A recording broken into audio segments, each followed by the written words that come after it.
Right now, in your pocket, is an idea that's 2,700 years old. For 3,000 years before it, human beings ran whole empires with no money at all. Not a single coin existed anywhere on Earth. Then one king, in a valley in western Anatolia, noticed something strange in a river. And to understand what he did, you have to follow three things: a problem hiding in the water, a solution stamped into metal, and a question asked to a god. A question that destroyed everything. What he invented became the most powerful idea in human history.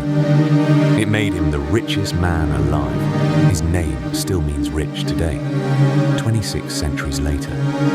And that same invention, the one in your pocket right now, is also the thing that got him killed. This is the story of the world's first coin, which came from a river in Turkey. His kingdom was called Lydia. Its capital, a city named Sardis. Today, a field of broken stone, but once the richest place in the world. Start with the river. The river was called the Pactolus, and it came down out of the mountains, carrying something almost no other river offered so freely: gold, or close to it. What it actually carried was Electrum, a natural blend of gold and silver, pale and heavy, washing down in tiny grains. The people of Sardis learned to gather it, and the old writers say this river was where the kingdom legendary wealth began. So Lydia had gold falling into its lap, and it still had a problem. When you hand over money, you trust it is worth what it says. A Lydian merchant had no such luxury. Electrum mix of gold and silver was never quite the same twice. Two pieces could sit level on the scale and be worth completely different amounts.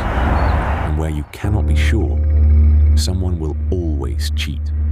A sharp trader could quietly work more silver into a lump and pass it off as purer than it was. Nobody could prove it.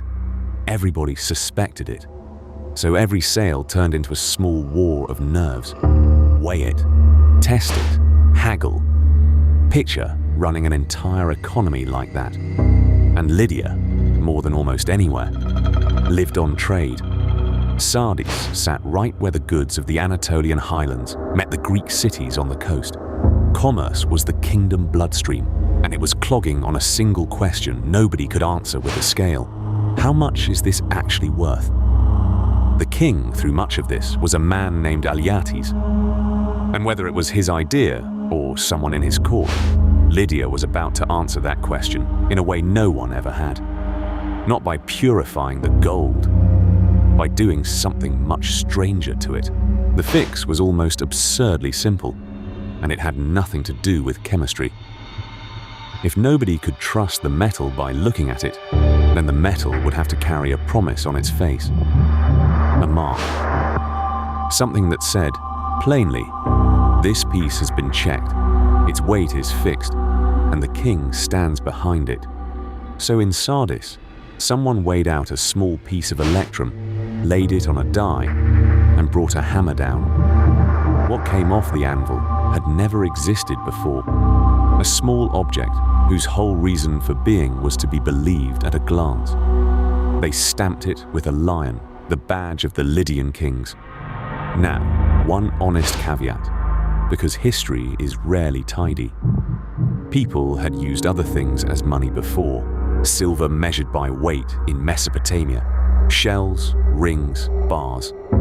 What Sardis made around the turn of the 6th century BC is the oldest standardized, state-stamped coinage we actually know of. This is where our money starts. And the clever part was never the gold.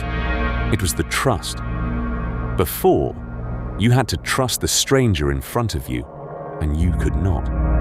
Now you only had to trust the king behind the lion. Think about what that did for one ordinary person. A farmer brings his grain to market. Before, he would have haggled over a smear of gold dust, half sure he was being robbed. Now a soldier, a foreign trader, a man he has never met, all of them hold the same little coin. and all of them already agree on what it is worth. He takes his payment and walks home without a second thought. That, without a second thought, is the whole invention.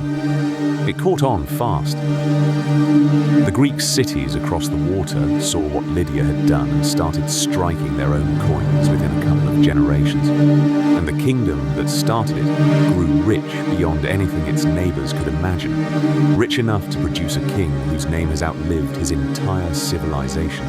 His name was Croesus, the son of Alyattes. He came to the throne around 560 BC and inherited the wealthiest kingdom in the Western world, and then he made it wealthier. Croesus finished what his father had started. The old Electrum coins still carried a faint ghost of the original problem, that uncertain mix of gold and silver underneath. So he split them apart. He issued coins of pure gold and coins of pure silver, set at a known, fixed relationship to each other. For the first time, a person could hold a coin and know precisely what it was. Not roughly, exactly. That is the moment money stops being a single clever object and becomes a system. The line from that mint in Sardis to the number sitting in your bank account is long, but it never breaks, and the fortune it threw off became legend. We still say someone fabulously wealthy is as rich as Croesus, 26 centuries after the man died. His kingdom is gone, his language is gone, and his name survived all of it, worn down into a single word that means rich beyond reason. But a man that rich starts to feel untouchable. And Croesus looked east at a new power swelling on his border, the Persians under a king named Cyrus. He started thinking about war. He was cautious and deeply religious, and before he gambled he wanted a guarantee. So he sent messengers and a fortune in gold to the most famous oracle in the ancient world, the Oracle of Delphi, and he asked it one question: should he march against Persia? The answer he got back was so cunning and so cruel that people have retold it for 2,500 years, because Croesus heard exactly what he wanted to hear. The oracle told him, and this is how Herodotus records it, that if Croesus went to war with Persia, he would destroy a great empire. A great empire. Croesus heard those words and saw his victory already written. He was the richest king alive, favored by the gods, promised the ruin of a great empire. He gathered his army and marched east, and the oracle was right. A great empire did fall in that war, his own. Cyrus met him, threw him back, and in 546 BC laid siege to Sardis, the golden city, the birthplace of coined money. And Sardis fell. The oracle had not lied. It had just told the truth in a shape a proud man could not read. The great empire that would be destroyed was Lydia, and Croesus lost every last thing his money had bought him. Here is the strange, quiet twist. The kingdom died. The dynasty ended. The Lydian language faded out and was lost.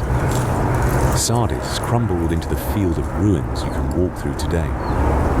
But the idea did not die with any of it. The Persians who conquered Lydia took up its coinage themselves. The Greeks had already made it their own. From there, it traveled to Rome and down into the bones of every economy that came after. Lydia lost the war and won the future. There is almost nothing left at Sardis now.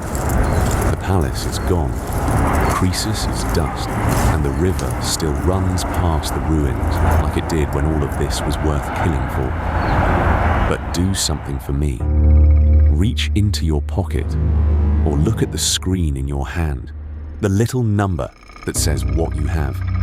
All of it runs back in one unbroken line to a single river in what's now Turkey, and a lump of pale gold, and a forgotten king who stamped a lion into it so that strangers could finally trust each other. The world's first coin came from a river in Turkey. You will probably never look at the money in your hand the same way again. The kingdom vanished. What it invented conquered the world. I am telling the story of the ancient world, one forgotten idea at a time. Subscribe, and I will show you where the rest of it was born.